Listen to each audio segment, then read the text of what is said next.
کیوں financial audit نہیں کیا گیا؟ لیکن بات یہیں ختم نہیں ہوتی. کہتے ہیں نا کہ ٹیم بنانے کے لیے آپ کو اپنے جیسے ہی لوگ درکار ہوتے ہیں. پھر ہم نے یہ دیکھا کہ سی ایف او لگائے گئے PIDC میں، جن کا نام ہے سلیم احمد صاحب. سلیم احمد صاحب کو سندھ ہیلتھ کیئر کمیشن سے لایا گیا. 13 فروری 2019 کو ایک انکوائری بٹھائی جاتی ہے سندھ ہیلتھ کیئر کمیشن میں، کہ جس میں موصوف ثابت ہوتا ہے کہ اس میں کرپشن کی گئی، بے ضابطگی کی گئی، اور اس کے بعد انہیں وہاں سے جبری طور پر رخصت کیا گیا. لیکن ظاہر ہے سرکاری معاملات میں جبری لفظ بڑا کم استعمال ہوتا ہے. ٹھیک اس کے بعد کیونکہ PIDC میں آپ کے اپنے شہنشاہ آ کے لگ بیٹھے اور CEO صاحب نے بطور CFO اپوائنٹ کیا سلیم احمد صاحب کو. بتایا یہ جاتا ہے رابطہ کرنے پہ کہ تمام میرٹ کے اوپر اور تمام قوانین کو مزور خاص رکھ کر اس پر کام کیا گیا. لیکن جب ہم اشتہارات کی بات کرتے ہیں تو ہمیں ایک چھوٹا سا اشتہار دکھتا ہے CFO کی اپوائنٹمنٹ کے لیے، جس میں کہا جاتا ہے کہ ایک CFO کی ضرورت ہے. اب جو CFO صاحب ہیں، جو کہ نارملی ایک عہدے پر جب آتا ہے تو اس میں ذمہ داریاں بڑھ جاتی ہیں، لیکن یہاں آپ یہ سوچیں گے کہ اتنی امپورٹنس میں بات کیا ہے. بات یہ ہے کہ پاکستان میں ایک ادارہ ہے جسے ہم کہتے ہیں NIP. تو یہ جو NIP ہے، کیا سارا ٹیلنٹ NIP میں موجود ہے جو PIDC کو اس میں سے دکھتا ہے اور باہر کوئی ٹیلنٹ نہیں دکھتا؟ جو ایڈ لگایا گیا کیا وہ صرف خانہ پوری کرنے کے لیے لگایا گیا؟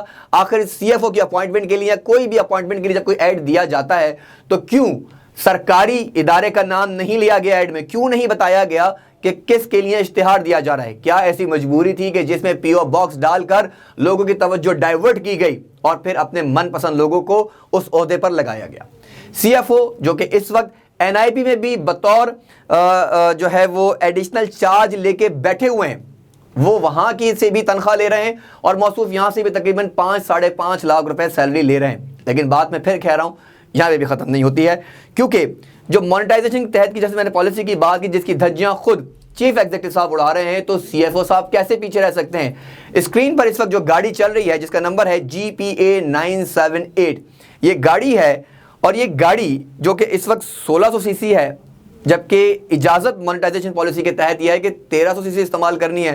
تو یہ برانڈڈ گاڑی 1600 cc کس کے کہنے پر آپ کو ملی؟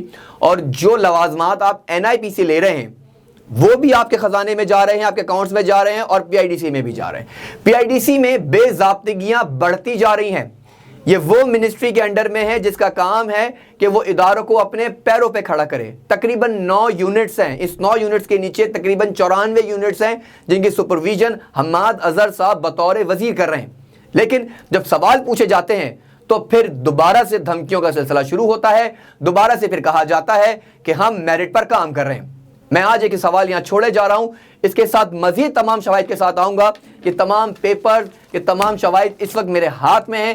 ہر پروگرام میں ثبوتوں کے ساتھ آتا ہوں اور ثبوت دے کے جاتا ہوں. یہ تمام ثبوت بھی میں حماد اظہر صاحب کو دینا چاہتا ہوں اور ان سے یہ کہتا ہوں کہ آپ آئیں، بیٹھیں، اپنا موقف دیں اور ان لوگوں کو کیسے کردار تک پہنچائیں. جب ہم بات کرتے ہیں چیف ایگزیکٹو کی، تو کس طرح ایک جو ڈائریکٹر مارکیٹنگ جو کہ ریلوے میں رہا، اس نے ریلوے میں جس طرح ہم بار بار سنتے ہیں رائل پام کی اراضی کے الاٹمنٹ کے حوالے سے، وہ رائل پام کی الاٹمنٹ من پسند لوگوں کو دی گئی، جس میں ملوث رہے چیف ایگزیکٹو صاحب جو اس وقت PIDC میں رضوان بھٹی صاحب، ان کے خلاف انکوائری پیش کی گئی جس کی رپورٹ قومی اسمبلی میں بھی دی گئی. تو پھر اس انکوائری کا کیا؟ کیا ہمارے پاس صرف وہی لوگ رہ گئے ہیں جن پہ انکوائریز لگی ہوئی ہیں اور انہیں ہی اعلیٰ عہدوں پر بٹھا کر اور انہی سے کام لیا جائے تاکہ وہ من پسند لوگوں کو اداروں میں لگا کر اداروں کو خسارے میں لے جائے؟ تو پھر وزیر اعظم پاکستان عمران خان صاحب کی جو پالیسی ہے، جو منشور ہے کرپشن سے پاک پاکستان، اس پر عمل کیسے ہو سکتا ہے؟ مجھے یہاں سچ بولو سے اس وقت دیجیے اجازت. کل پھر آپ کے ساتھ اسی پروگرام میں مزید ڈیٹیلز کے ساتھ ان لوگوں کو ایکسپوز کریں گے. جو گاڑیاں اس وقت آپ نے اسکرین پہ دیکھی ہیں، جو گاڑیاں چل رہی ہیں، من پسند لوگوں کو یہاں ادارے میں لگایا جا رہا ہے، اس کی کیا وجوہات ہیں؟ اب نئے لوگوں کو لانے کی باتیں کی جا رہی ہیں تو تب بھی ایک ہی ادارہ ہمیں دکھتا ہے، NIP. تو NIP سے جن لوگوں کو لایا جاتا ہے ان کو تنخواہیں وہاں سے بھی دی جاتی ہیں اور PID سے بھی دی جاتی ہیں. تو سرکاری خزانے پہ ڈبل بوجھ دینے کا مطلب آخر ہے کیا یہ وہ لوگ ہیں جو آپ کے ساتھ کرپشن کے ساتھی ہیں؟ یہ وہ لوگ ہیں جو اداروں کو دیمک کی طرح چاٹ رہے ہیں؟ میں لفظ استعمال کر رہا ہوں، دیمک کی طرح چاٹ رہے ہیں. آپ کے خلاف امید کی جاتی ہے کہ حماد اظہر صاحب یا سیکٹری صاحب کسی طرح کوئی کارروائی کا آغاز کریں گے اور آپ لوگوں کو جو کچھ ہو رہا ہے ان کو منظر عام پہ لایا جائے گا۔ میرا سوال ایک بار پھر یہاں چھوڑ کے جا رہا ہوں کہ PIDC میں جو بے ضابطگیاں ہو رہی ہیں، جو قواعد کی دھجیاں اڑائی جا رہی ہیں، اس کا ذمہ دار کون ہے؟ کیا چیف ایگزیکٹو 2 عہدوں پر بطور چیف ایگزیکٹو رہ سکتا ہے؟ کیا دونوں جگہوں سے لوازمات لے سکتا ہے؟ پیٹرول کی بات کی جائے، گھر کی بات کی جائے، موبائل الاؤنس کی بات کی جائے، سیکیورٹی کی بات کی جائے، آپ کی اپنی جو اور معاملات ہیں ان سب کو تمام ریلیو آپ دونوں ڈپارٹمنٹ سے لے رہے ہیں، تو کیا قومی خزانے پر یہ حماد اظہر صاحب بوجھ نہیں ہے؟ کیا تمام لوگ NIP سے ہی آنے چاہیے؟ اس کی بنیادی وجہ کیا ہے؟ ان سب پر مزید بات ہوگی اور تبصرہ ہوگا کل کے پروگرام میں۔ مجھے یہاں دیجیے اجازت، اللہ نگہبان۔